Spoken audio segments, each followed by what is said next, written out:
Kidney সমস্যা যাদের থাকে 50 বছর বয়স পর্যন্ত যদি তার প্রপার ট্রিটমেন্ট নেয় তাহলে তার কিডনি ভালো কাজ করতে পারে। এক্ষেত্রে ঔষধ গ্রহণ করার পাশাপাশি তার খাদ্যাভ্যাস পরিবর্তন করা, বিশেষ করে প্রোটিন রেস্ট্রিকশন, এই বিষয়টি যদি তিনি সঠিকভাবে মেনটেন না করেন তাহলে কি কোনো ক্ষতি হতে পারে কি? পলিসিস্টিক কিডনিতে ইম্পর্টেন্ট হচ্ছে ফ্লুইড ইনটেকটা বেশি ইম্পর্টেন্ট। প্রোটিন রেস্ট্রিকশন নিয়ে একটু ডিবেট আছে। কেউ কোনো সায়েন্টিস্ট মনে করে যে তার তো বংশগত কিডনি রোগ, তাকে আমি প্রোটিন রেস্ট্রিক্ট করে কি লাভ হবে। আবার কেউ কেউ মনে করে যে হ্যাঁ, প্রোটিন রেস্ট্রিক্ট করে কিছু লাভ তার হইতে পারে, যে এই প্রোটিনটা যে আমি দিচ্ছি সেই প্রোটিন যদি প্রস্রাবের মধ্য দিয়ে বের হয় সেটাও তো বের হওয়ার সময় কিডনিতে কিছু ইনজুরি করে যাবে, এটা কেউ কেউ এটা মনে করে। আর কেউ কেউ বলে পলিসিস্টিক কিডনি যেহেতু বংশগত, এখানে প্রোটিন রেস্ট্রিকশনের খুব বেশি রোল নাই। বাট অ্যাজ এ হোল বেশিরভাগ নেফ্রোলজিস্ট অ্যাডভান্স কিডনি ডিজিজ যখন মডারেট টু সিভিয়ার যায় আমরা প্রোটিন একটু রেস্ট্রিক্ট করি। অ্যাজ এ হোল আমরা বেশিরভাগ নেফ্রোলজিস্ট এটা করে। কিন্তু কোনো সায়েন্টিস্ট মনে করে যে এটা বংশগত বলে এটা ফ্লুইড ইনটেকের একটা বড় ভূমিকা আছে। Non contact exercise, fluid intake, blood pressure control এবং আদার মেটাবলিক যেগুলো মানে ক্যালসিয়াম, ফসফেট, ইউরিক অ্যাসিড, এগুলো কন্ট্রোলটা বেটার কাজ করে পলিসিস্টিক। অ্যালপোর্ট সিনড্রোম বলে একটা রোগের কথা আমি বলছিলাম।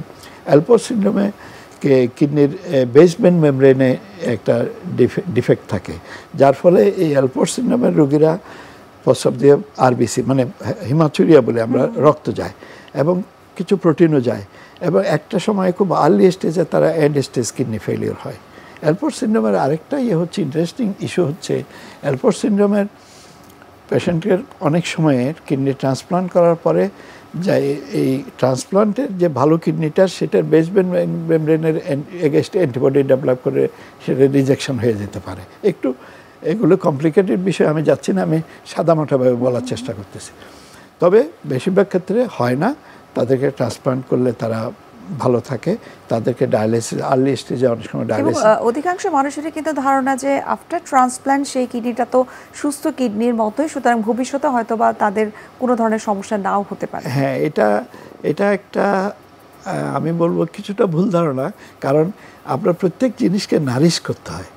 আপনি টবে ফুলের চারাটা দিলেন, আপনি মনে করলেন যে আপনি ভালো একটা ফুল আনে লাগিয়ে দিলেন, আপনি পানি দিলেন না, পরিচর্যা, ভালো একটা কিডনি আপনি দিলেন ঠিকই, সেই কিডনি বিভিন্নভাবে আবার আক্রান্ত হতে পারে, সেই রিজেকশনের শিকার হতে পারে।